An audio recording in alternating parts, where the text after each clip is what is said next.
Fëmijët që fillojnë ta shohin nënën si armike nuk e kuptojnë se po dëmtojnë vetëm veten.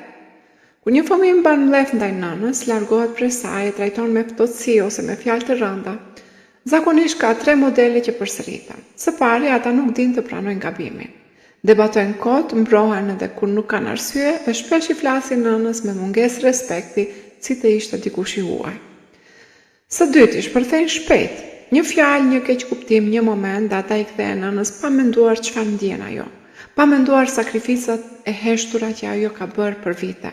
Së treti, bëhen të qëndrëzuar vetëm tek vetja. Çdo sakrificë e nënës merret e mirëqen. Çdo gjë që ajo jep shihet si detyrim, jo si dhuratë. Por e vërteta është kjo. Nuk ka nënë që ja dëshiron të keqen fëmijës së vet.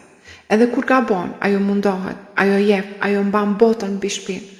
Prandaj mos ki frikë nga periudha kur fëmia yt të kundërshton,